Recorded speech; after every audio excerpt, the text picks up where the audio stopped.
Have you ever wondered why competition is so ingrained in our nature? Why do we fight for resources, even when there's enough to go around? Competition, it's a dance as old as time itself.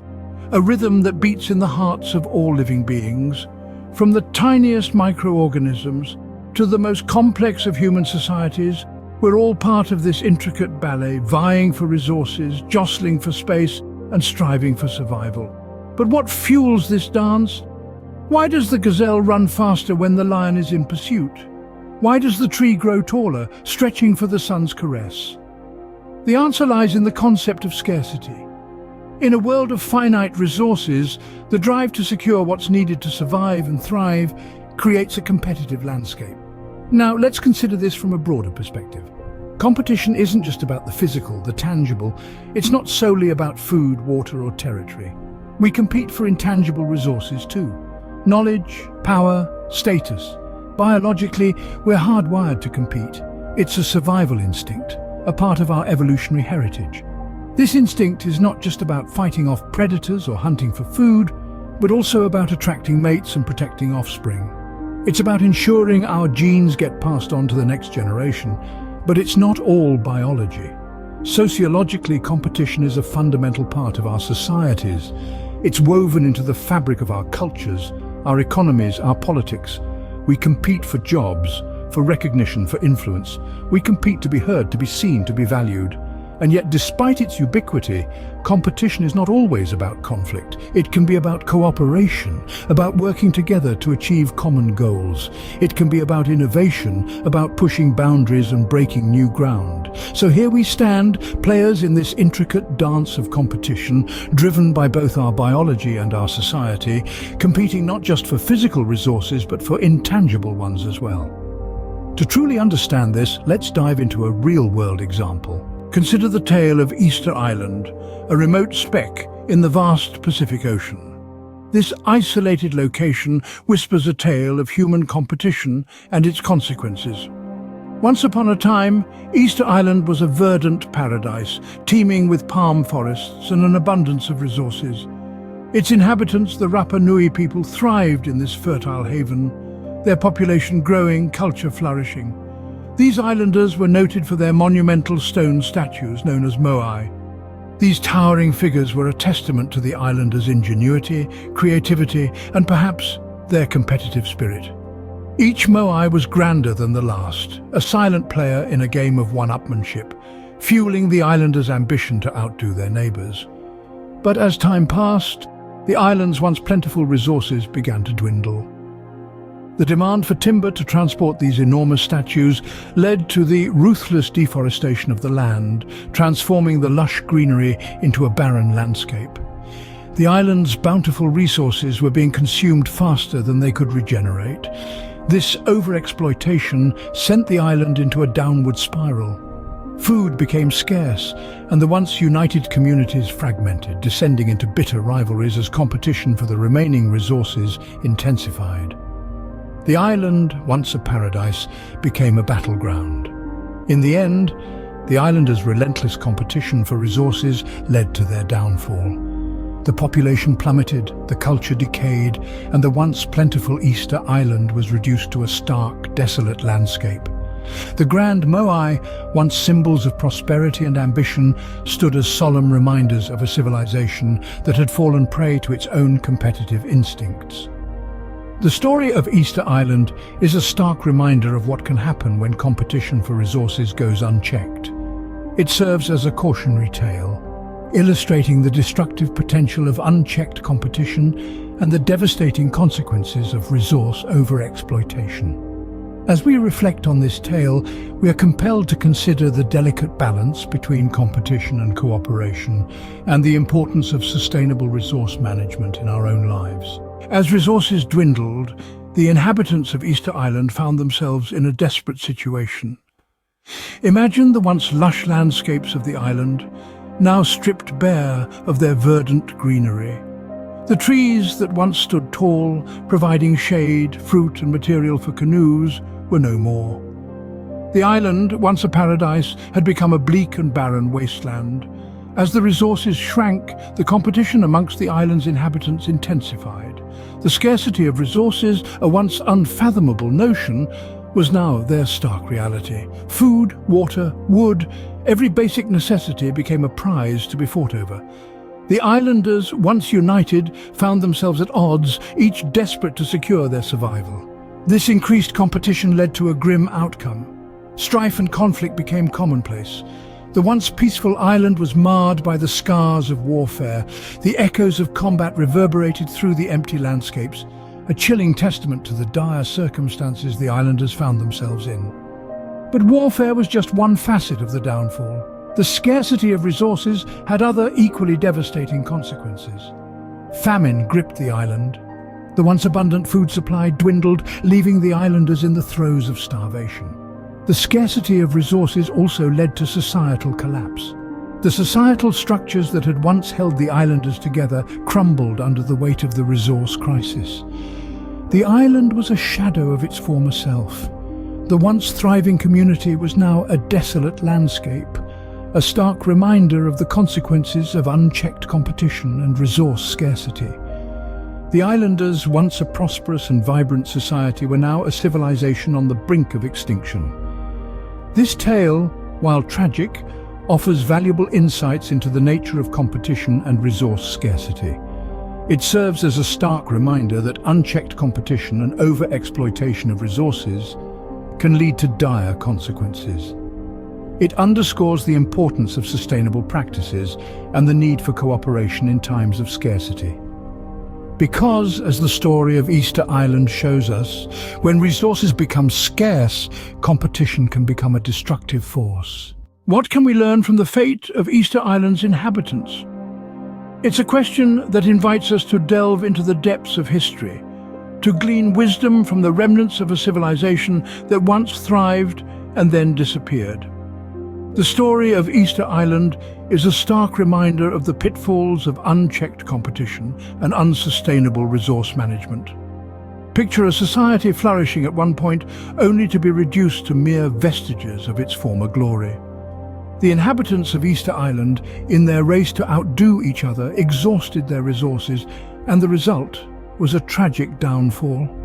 The lesson is clear: competition, while a powerful motivator, can also be destructive if left unbridled.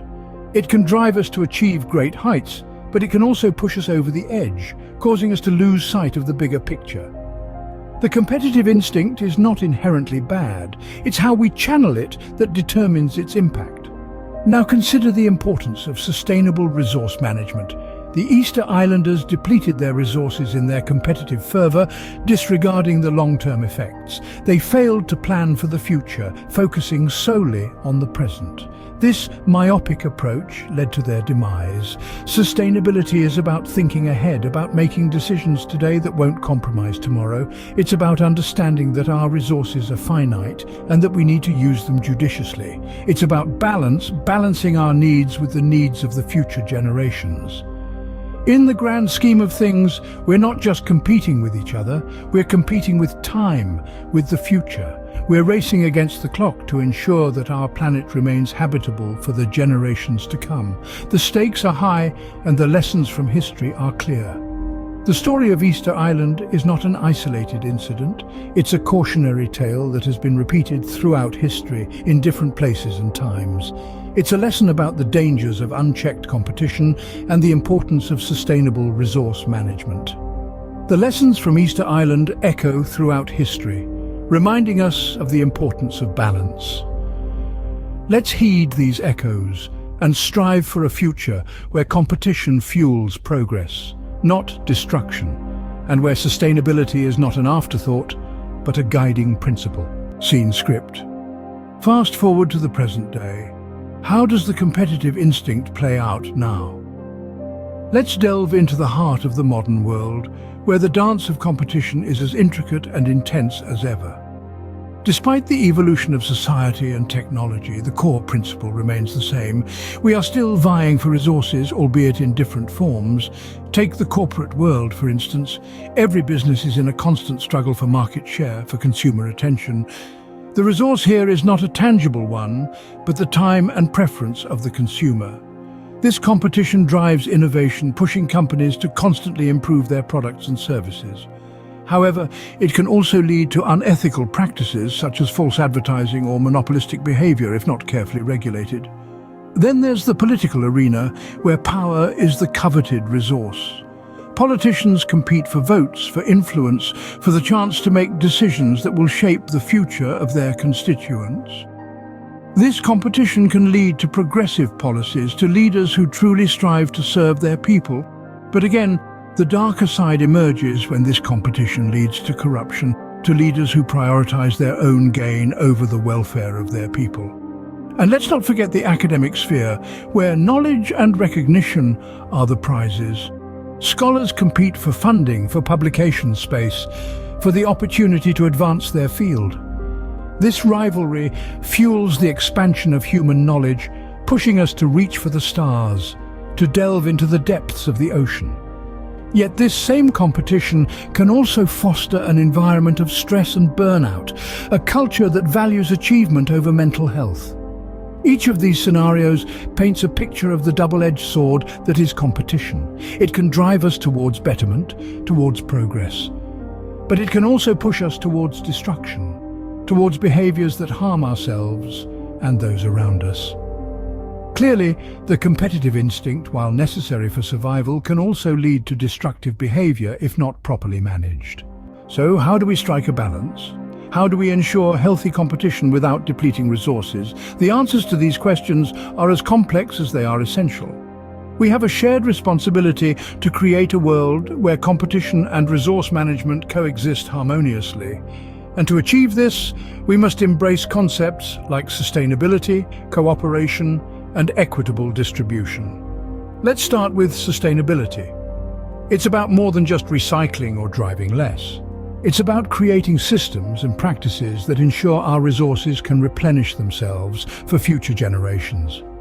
Think of it as a race where the goal isn't to cross the finish line first, but to make sure the race can be run again tomorrow and the day after indefinitely. Cooperation is our next ally in this fight. The competitive instinct can often blind us to the benefits of working together, but there's strength in numbers. By pooling resources and knowledge, we can achieve more than we could individually. Consider, for instance, how nations collaborate on scientific research or environmental conservation. The success of these endeavors hinges on our ability to put aside rivalries and work towards a common goal. Lastly, we must address equitable distribution. It's no secret that resources are often unevenly distributed, leading to strife and further competition. By ensuring everyone has access to what they need, we can alleviate some of this strain. This doesn't mean everyone gets the same amount, but rather that each has enough to thrive. The road to balance won't be easy. It demands a shift in mindset and a willingness to challenge long-held beliefs about competition and success. It requires us to look beyond immediate gains and consider the long-term impact of our actions. As we've seen, the key lies in striking a balance, ensuring competition drives us forward, but not over the edge. We must learn to compete in a way that uplifts us all, rather than depleting the resources that sustain us. And with sustainability, cooperation, and equitable distribution, we have the tools to do just that. So, we've taken a deep dive into the world of competition and resource scarcity, but what are the key takeaways here? Throughout our exploration, we've witnessed the intricate dance of competition, a captivating ballet of survival and growth. It's a dance as old as life itself, hardwired into our very existence. It's the engine that drives evolution, propelling us to innovate, to adapt, to strive for better, yet it's not without its pitfalls. We journeyed back in time to Easter Island, a poignant example of competition gone awry. The islanders, in their quest for supremacy, exploited their resources to the brink of extinction. Their unchecked competition led to their downfall, a sobering lesson for us all. This brings us to our modern era, where the age-old dance of competition continues, albeit in a different arena. Today, nations vie for resources, businesses battle for market share, and individuals compete for recognition and success. The stakes are higher than ever, and the dance is faster, more complex. Yet we're not doomed to repeat the mistakes of the past. We've learned that unchecked competition can lead to devastation, but it doesn't have to. We've seen potential solutions, ways to balance the scales, to ensure that competition fuels progress without sacrificing sustainability. We've seen the power of cooperation, of mutual benefit. We've seen how education and conscious consumption can curb the destructive side of competition. And most importantly, we've seen that the key to managing competition is not to eliminate it, but to harness it, to channel it towards constructive ends. So as we move forward, let's remember the lessons we've learned. Let's remember that competition is not inherently bad, but rather a tool, a catalyst for growth and innovation. But like any tool, it must be used wisely. Remember, competition is a natural part of life, but it's how we manage it that truly matters. Thank you for joining us on this exploration of the competitive instinct and the fight for resources. Don't forget to comment, like, and subscribe for more deep dives into fascinating topics. Thank you for watching.